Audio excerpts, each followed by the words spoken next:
In April of 2006, the Wilkes County Commissioners appointed a committee to work toward collecting, preserving, and making Wilkes County history available in DVD format, and to prepare to celebrate the county's 230th birthday in 2008. How did it all happen? Who did it? You know, the good and the bad. The railroad story is just fascinating. It's got good and it's got the tough times. You are asked to share your history by contacting the Wilkes Community College Library.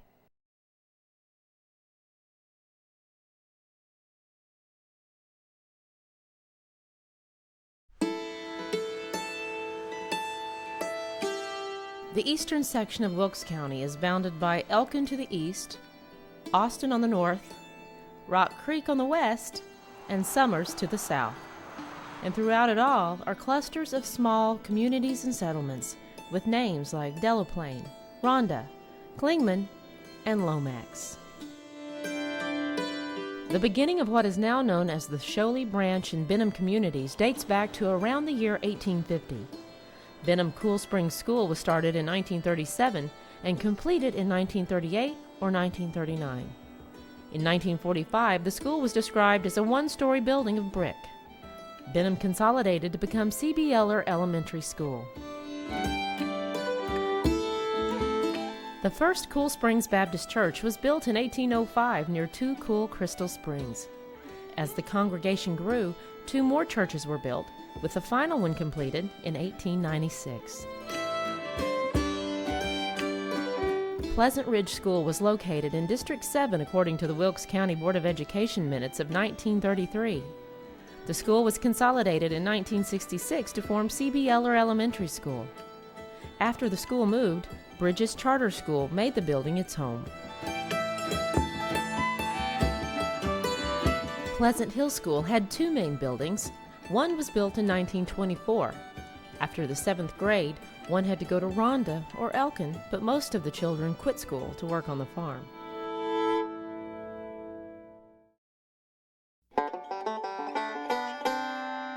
One of the larger communities in eastern Wilkes is Ronda, built along the Yadkin River about 15 minutes east of North Wilkesboro. There's some confusion about the actual date Ronda was incorporated. Some papers suggest 1890, others as late as 1920. The general consensus, though, settled on the year 1907. The town was planned between 2 large estates. To the east was Green Hill Farm, built by James Gwyn II before the Civil War. To the west lay Roundabout, a large estate thought to have been the namesake for the town. Well, if you take the word roundabout and look at it, you can go in there and pull R-O-N-D-A out of it, and so that's where it came from. Most people believe Roundabout received its name from a sharp horseshoe bend in the Yadkin River that runs along the property. Revolutionary War Colonel Benjamin Cleveland, best known for hanging a number of British loyalists from the Tory Oak tree in Wilkesboro, and also from this large tree on the property, purchased the estate in 1791. On Benjamin Cleveland's deed that he got when he bought this thing, it refers to it on the deed as the Great Roundabout. And so you see, that name is probably older than about anything we'll talk about here when you think about it from that standpoint. The exact location of Cleveland's 18th century log home is unknown. By 1851, Roundabout had a different owner, Meredith Thurman, who built a magnificent 17-room brick home on this knoll. But the home was struck by lightning so many times it was rendered unsafe. That house was torn down a few years after the Hickerson family moved into the present 10-room house built in 1855.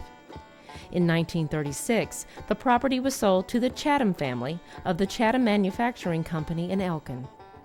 The Roundabout included live-in teachers, 75 slaves, numerous outbuildings, and still includes one very large champion scarlet oak tree. And this particular tree, it certainly is a giant because it is 100 feet tall, and the drip line is covering 100 feet in both directions. So we might say this one tree is taking up space for half an acre. Good sized tree. I'd hate to have to think I had to chop it down this afternoon.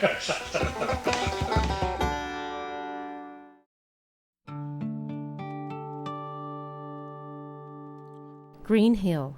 A plantation home built by James Gwyn II in 1851 was described as a commodious, tree-protected house, famed for its chimneys of slave-made brick and massive fireplaces in every room. From the front structure of the home, it was a square, a three-story square, but from the back, there was an L-shaped center that came out that actually, instead of an L, it was more like a T if you look down on the structure itself. So the back part of the house itself had its own chimney and heat reserve as well. Green Hill included the main house, as well as a carriage shed and some 20 other buildings. The plantation remained in the Gwyn family until 1938, when it passed through several hands and was eventually deemed unattainable to historical preservation interests. The home was scheduled to be burned in 1989 during a training exercise. Instead, the home burned 2 days early, perhaps as a result of arson.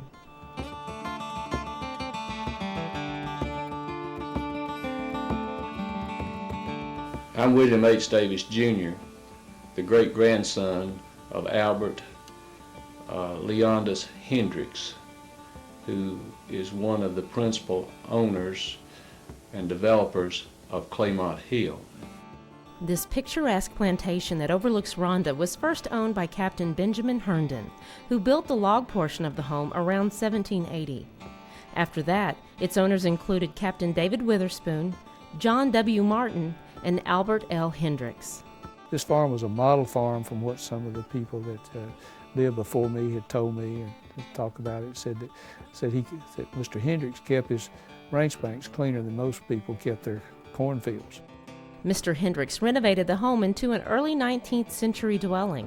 He expanded the house from, say, a 2 or a 4 room house to a 10-room house and 2 halls, 5 porches, with a lot of gingerbread work and with the gables that you see on the outside. Before the Civil War, at least 24 slaves were used to do the farming, operate the still, and care for the home. Other memories of Ronda include seeing the first automobile, as told by resident Tracy Cottle. I was born the 8th day of November 1900. I don't know, I guess I was much as 10 years old, maybe a little older. My mother, she enjoyed working out in the field, and she left me in the house one morning to take care of the children, so I took my brother and sister out to the woodpile. While we were out there playing, I heard the awfulest noise and took my brother by the hand and told him to come on. So we ran in the house, and I didn't stop at the first room we come to. I went on back to a dark room.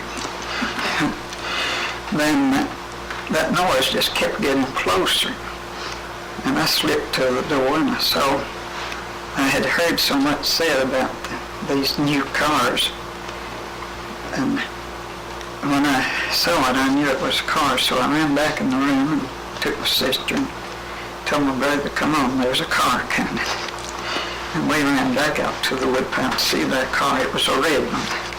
I don't know what make it was, but I remember it was a red one.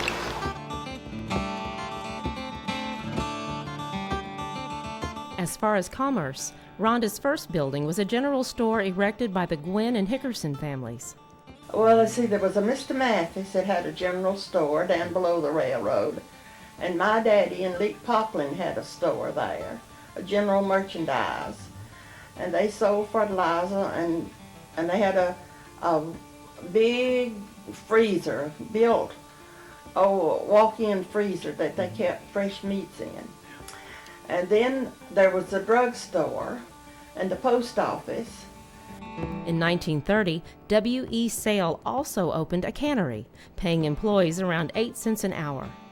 Ronda Cotton Mills was organized by R.L. Hickerson and others in August of 1919. It closed in 1928, and after a devastating flood in 1940, the Home Chair Company bought the plant and began operations. There was also a chicken coop factory, several other stores, and a depot that was kept busy shipping produce, lumber, and cross ties to points across the southeast. There was a dime store, there was a bank, there was a drugstore, several different grocery stores, there was a box factory. Ronda Hardware was a landmark for 45 years. It was opened February the 4th, 1957 by Charles and Bobby Ann Gillum and quickly became known as the heart of the community. Ronda Hardware closed its doors in January of 2003 when the Gillums decided to retire. One by one, the businesses began fading away, leaving Ronda little more than a train stop. The lack of industry and the lack of business, and that's why that Ronda's struggling today, is because that their tax base is not much, and that they have a difficult time.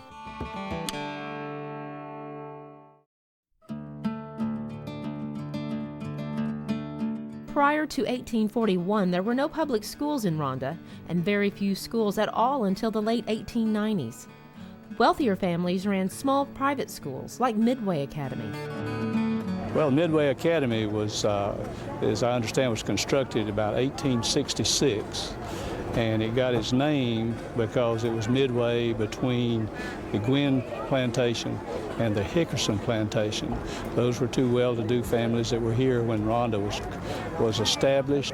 Midway Academy functioned for several years and was succeeded by the Ronda Academy, which had been operating as early as 1884. This school catered to the needs of the local Baptist population, but was totally destroyed by fire. Dr. James Hickerson announced in January of 1893 that the building had burned at a loss of $2,500, and that they were going to build the school back immediately, and that they did and opened it. I think that Mr. Harrell was the principal that announced on August the 7th that the new term would be starting of 1893. In 1907, James and Annie Hickerson sold the academy and 1 3/4 acres of land to the Wilkes Board of Education. By 1908, the school was referred to as Ronda High School. A new brick building was built in 1922, followed by wooden structures in 1928 and 1946. We had stoves, pot-belly stoves in the room that you had to put coal in, and you were never warm. And I taught there until the main building was a brick building when it burned. Then we moved to the other school. The cause of the fire in 1952 was unknown, leaving only the gymnasium, which now serves as the center for town government. Roaring River High School and Ronda High School consolidated on November 1st, 1955 to become East Wilkes High School, and a beautiful new middle school opened in 2002.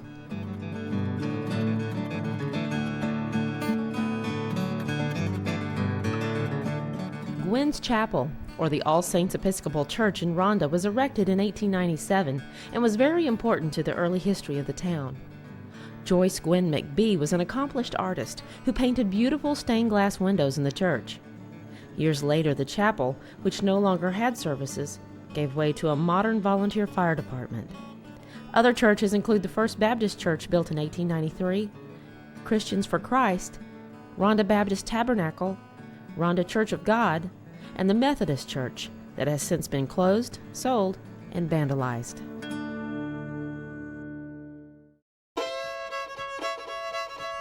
The community of Klingman lies near West Swan Creek. Some locals still refer to it as Frog Level, since they say you can hear frogs hollering in a low wet spot there. The first school in Klingman was built in the early 1900s. A subsequent school was consolidated from schools in the communities of Cycle, Summers, Temple Hill, and Dennyville. The Klingman Medical Center was formed at the school in 1976. I was born in the Klingman community, which is Post Office, Ronda, North Carolina. My parents were Harvey Green, and Nettie Green Calloway was my mother.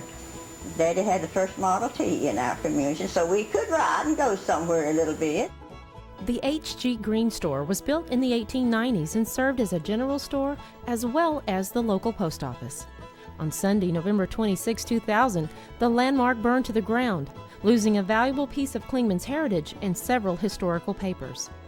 Descendants of Mr. Green are carrying on the tradition with another H.G. Green store that opened across the street from the first